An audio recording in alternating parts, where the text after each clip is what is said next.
John Catanzara, president of the Chicago Fraternal Order of Police. The judge said you can't keep everybody in jail, but John, I would think this is one person you would want to keep in jail. Good afternoon. Thanks for having me. He should have never been out of jail to begin with. 8 previous felonies. I mean, ridiculous. Arson. This guy was a career criminal. Whether he had mental issues or not is almost irrelevant at this point. That tragedy should have never happened because he should have never been allowed out on the streets. But that is the state of justice in Chicago and the state of Illinois. So this is the really puzzling part and outrageous part of this whole case is that he had been arrested and was going on trial for aggravated battery for knocking out a worker, a social worker, at a mental hospital that he was in. The judge deemed that he was too dangerous to be in that hospital. So what's the solution? You let him out on the street. If you're too dangerous to be in a psychiatric hospital, I would think you're too dangerous to be out in the streets. Yeah, I guess, you know, it's everybody fend for themselves. But, you know, one of the ironic points about all of this is this city and this mayor and even the police department have kind of slid towards, you know, alternate responses to mental crisis people and getting away from law enforcement being the first people there. I mean, this highlights how stupid that policy really is.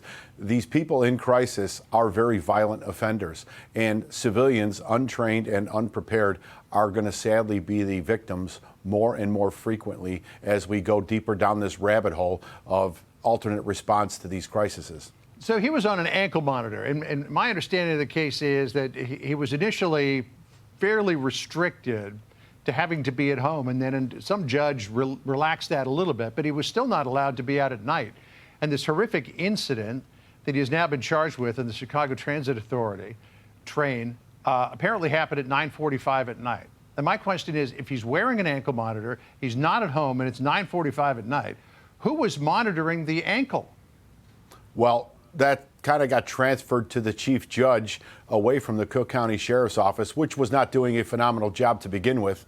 But the judge decided he wanted to do it because they didn't want to monitor these people. They don't want to know when they are violating because they're not going to hold them accountable. And the chief judge, thank God, will be gone in about a week and a half, and there will be a new chief judge of the Cook County court system. And I hope that whole system gets revamped and actually monitored like it was meant to be. So Brandon Johnson, the mayor of Chicago, is trying to calm the fear of transit riders. Listen to what he said here. This is an isolated incident. I mean, I don't see this as some sort of trend. And again, you know, the level of accountability that has to happen in this moment, you know, I trust that the federal level will do its part. Well, first of all, he's relying on the federal government to do it because apparently local prosecutors have fallen down on the job here, or at least local judges have the judicial system. But listen to what Fox News legal analyst Josh Ritter said about this idea of being an isolated incident. It doesn't seem to be isolated. It seems like we're hearing these stories more and more often, and it's incredibly frustrating. It becomes this revolving door situation where a person just continues to commit these low-level, petty-type crimes, even venturing into violence, and they continue to get released until we see something absolutely horrific like this.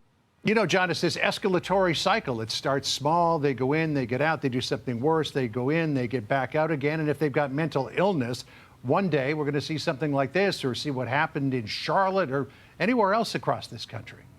Including in New York. You know, the actual gasoline part of it is an isolated incident, thank God.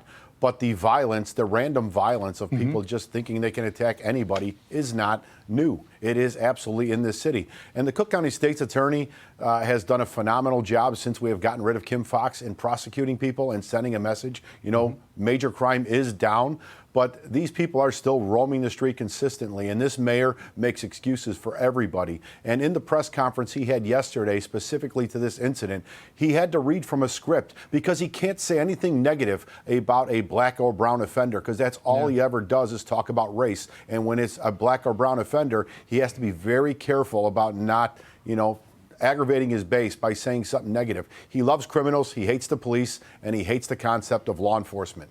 Well, your brothers and sisters are on the front line fighting the good fight, and I know that the citizens of Chicago really appreciate that.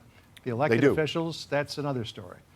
John Catanzara, thanks for being with us again. Really appreciate seeing you. Thanks for having me. Hey, Sean Hannity here. Hey, click here to subscribe to Fox News YouTube page and catch our hottest interviews and most compelling analysis. You will not get it anywhere else.